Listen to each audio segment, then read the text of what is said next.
이 김명수 대법원장이 퇴임한 지 오늘로 딱 한 달이 됐습니다. 퇴임 후엔 그의 거짓말에 대한 법적 책임을 묻는 절차가 궤도에 오를 거다 이런 전망들이 많이 있었죠. 검찰이 김명수 거짓말을 뒷받침할 수 있는 추가 녹취를 확보한 것으로 저희 취재 결과 확인이 됐습니다. 어떤 이야기인지 한송원 기자의 단독 취재 내용을 지금부터 설명드리겠습니다. 자, 한 기자, 검찰이 확보했다는 새로운 녹취 내용 어떤 건가요? 예, 먼저 이 사건 쟁점부터 짧게 설명을 드리자면 2020년 5월 김명수 대법원장은 이 민주당의 탄핵 추진을 이유로 이 후배 임성근 부장판사의 사표 수리를 거부해놓고 그런 적이 없다고 했다가 바로 다음 날 녹취가 공개되면서 사과했습니다. 그런데 저희 취재 결과요, 이 남아있는 녹취록은 이뿐만이 아니었습니다.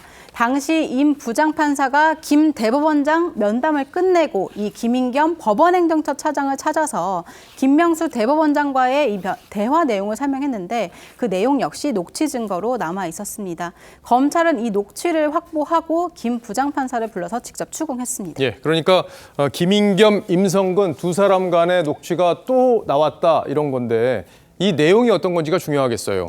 예, 임 부장판사가 이 김인겸 차장에게 김명수 대법원장이 이 탄핵을 이유로 사표 수리를 안 해준다고 하자 이 김 차장은 대법원장이 그런 입장이면 어쩔 수 없지 않냐 이렇게 답변을 한 게 이 녹취록에 들어 있었습니다.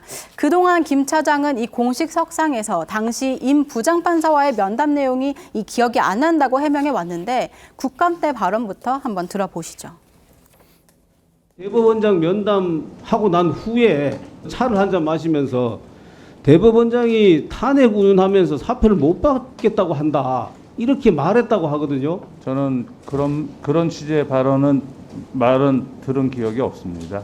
그런 말을 했는데 기억 못할 수 있는 것이지 그런 말을 한 적이 없다고 말씀드린 건 아닙니다. 예, 하지만 이 새로운 녹취가 확보되면서 김 차장도 이 김명수 대법원장이 정치적 이유로 사표를 수리하지 않았던 사실을 알고 있었던 증거가 될 수 있습니다. 예, 조금 전에 이제 국회에서 한 김인겸 당시 차장의 발언을 보면 그런 말을 임 부장판사가 했는데 기억 못할 수는 있다. 그런 말을 한 적이 없다고 말씀드리는 건 아니다. 이렇게 해서 이제 법적으로는 본인이 빠져나갈 장치를 만들어 놓았다는 생각이 들긴 하는데 이제 김인겸 차장이 원래 이제 참고인 신분이었잖아요. 근데 이 녹취가 나오면은 김명수 대법원장과 같은 혐의를 받게 되는 거 아니냐 이렇게 볼 수도 있겠어요.